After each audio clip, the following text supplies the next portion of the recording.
حضرت مولانا جمیل الرحمان قادری اعلیٰ حضرت کے مرید ہیں، وہ فرمایا کرتے تھے خدا کے فضل سے ہم پر ہے سایہ غوث ہے، ہمیں دونوں جہاں میں ہے سہارا. اور قادری کہتے ہیں غوث پاک سے پیار کرنے والے کو جو بھی پیار کرے وہی قادری ہے. تو خدا کے فضل سے ہم پر ہے سایہ، ہمیں دونوں جہاں میں ہے سہارا. خدا دے گا منادی حشر میں یہ قادریوں کو، کہاں ہے قادری کر لے نظارہ غوث اعظم، کہاں ہے قادری کر لے نظارہ.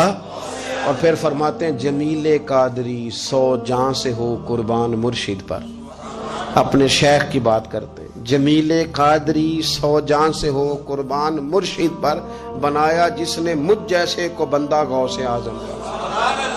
یہ غوث اعظم واحد صوفیاء کی جماعت میں امام ہستی ہیں کہ کوئی کسی بھی سلسلے سے تعلق رکھے، وہ نقشبندی ہے، وہ چشتی ہے، وہ سہروردی ہے، آج آپ کو سارے 11ویں دیتے نظر آئیں گے. اس لیے کہ غوث اعظم رضی اللہ تعالیٰ عنہ کے فیض جب برسا ہے تو میںہ بن کے ہی برسا ہے، اور ہر جگہ ہی برسا ہے، ہر جگہ ہی برسا ہے. تو بجائے اس کے کہ ہیل و حجت کریں ساری زندگی، اللہ والوں سے پیار. اور اگر آپ نے ابھی تک ہمارا چینل سبسکرائب نہیں کیا تو فوراً سبسکرائب کیجئے، ساتھ ہی بیل آئیکن پر کلک کریں تاکہ مزید آنے والی ویڈیو ہے وہ آپ کو وقت پر ملتی رہیں. اللہ حافظ.